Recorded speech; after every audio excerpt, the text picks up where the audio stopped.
Oke, halo semuanya. Jadi di pertemuan kali ini kita bakal ngebahas tentang polimorfisme. Nah, dari istilahnya sendiri teman-teman udah bisa tahu ya, kita itu bisa ngebagi dua istilah kata, yaitu yang pertama poli dan yang kedua itu morfisme. Di mana poli itu artinya banyak, kemudian morfisme itu artinya bentuk. Nah, dalam konsep pemrograman berorientasi objek, polimorfisme ini merupakan kondisi di mana nanti suatu kelas itu dapat memiliki banyak metode atau behavior yang bentuknya itu berbeda-beda. Namun, metode atau behavior tersebut memiliki nama yang sama. Nah, dalam polimorfisme pada Java ini ada dua jenis nih teman-teman. Yang pertama itu statis dan yang kedua itu dinamis. Nah, biasanya kalau yang statis itu kita menggunakan metode overloading, kemudian kalau yang dinamis itu kita menggunakan metode yang overriding. Nah, apa sih bedanya? Kita bakal ngebahas tentang yang overloading dulu. Jadi, di metode overloading ini, yaitu nanti ada di sebuah kelas itu memiliki metode atau constructor dengan nama yang sama, tapi tipe datanya itu berbeda. Contohnya nih, ketika teman-teman kemarin belajar mengenai kelas dan constructor pada pertemuan 3. Kalau misalnya lupa, teman-teman boleh ngebuka lagi LJP-nya, atau teman-teman boleh nonton video pertemuan 3 yang ada di description box.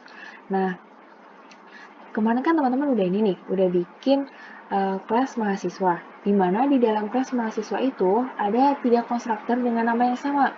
Yaitu nih, teman-teman lihat ya, ada public mahasiswa, dan public mahasiswa. Nah, ini kan sebuah konstruktor ya teman-teman ya. Cuma dia namanya sama nih, sama-sama mahasiswa. Dan kita tahu juga bahwa konstruktor itu memiliki nama yang sama seperti nama kelasnya. Nah, yang membedakan dari masing-masing konstruktor ini tuh apa sih?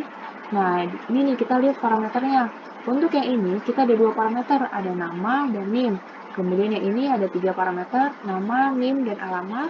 Kemudian yang ini kita ada 5 parameter, nama, NIM, alamat, umur, dan jurusan. Dan itulah yang kita sebut dengan konstruktor overloading.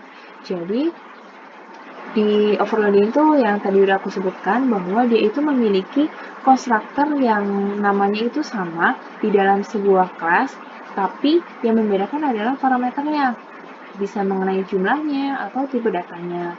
Nah, konstruktor overloading konstruktor ini konsepnya itu sama dengan overloading method. Jadi kalau misal method nih, misal teman-teman mau bikin void berjalan. Nah, di kelas mahasiswa itu kita juga bisa bikin void berjalan.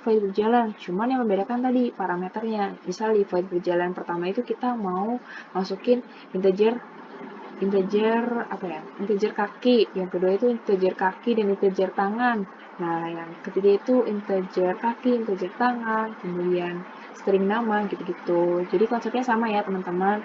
Nah, kita dapat kunci nih bahwa overloading itu apa? Overloading ini kata kuncinya nih ya teman-teman, dia itu ada di kelas yang sama, kemudian di contohnya yang tadi itu kelas mahasiswa ya, itu kan cukup satu kelas aja tuh. Nah, di dalam kelas yang sama tadi, dia memiliki metode atau konstruktor yang berbeda-beda, tapi namanya itu sama. Kayak tadi nih, nama konstruktornya itu mahasiswa, kemudian nama metodenya itu berjalan, gitu. Nah, yang membedakan adalah parameternya. Maaf ini typo ya teman-teman, parameternya. Jadi bisa jumlahnya jadi jumlah masing-masing konstruktor atau metode itu beda. Bisa 2, bisa 3, bisa 5. Dan yang penting itu nggak boleh sama ya jumlah parameternya atau tipe datanya. Nah, selanjutnya kita akan membahas mengenai overriding. Nah, ini dia yang bakal jadi topik utama di pertemuan polimorfisme kali ini, mengenai overriding. Nah, apa itu overriding? Jadi, kalau overriding ini biasanya itu kita sering jumpai pada sebuah konsep pewarisan atau inheritance yang kemarin teman-teman udah pelajari ya. Kita tahu bahwa di pewarisan atau inheritance itu memiliki superclass dan subclass atau bahasa Indonesia itu kelas induk dan kelas anaknya lah ya, gampangnya gitu. Nah, nih kita lihat ya, di superclassnya itu kita bisa mewarisi sebuah atribut atau metode ke subclassnya. Jadi misal teman-teman di sini itu punya atribut X dan Y. Otomatis kalau misal X dan Y itu modifiernya public, maka si subclass ini akan mewarisi atribut X dan Y tadi. Nah, selain atribut, teman-teman juga bisa mewarisi sebuah metode, misal metode minum gitu. Nah, nanti otomatis di subclass itu juga mewarisi minum. Nah, ternyata di konsep pewarisan sendiri itu kita tahu bahwa subclass itu kita juga bisa bikin atribut atau metode yang baru. Nah, metode yang kita buat di subclass ini ternyata juga bisa kita buat dengan nama yang sama seperti yang ada di superclass. Jadi misal kita di superclass itu mempunyai metode berjalan.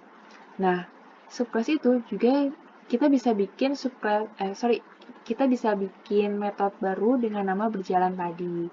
Seperti itu ya teman-teman. Nah, semoga sampai sini teman-teman paham ya kalau misal teman-teman masih perlu penjelasan lebih lanjut, aku ada rekomendasi bacaan atau video mengenai overloading dan overriding yang ada di description box. Nanti teman-teman boleh nonton atau boleh baca gitu.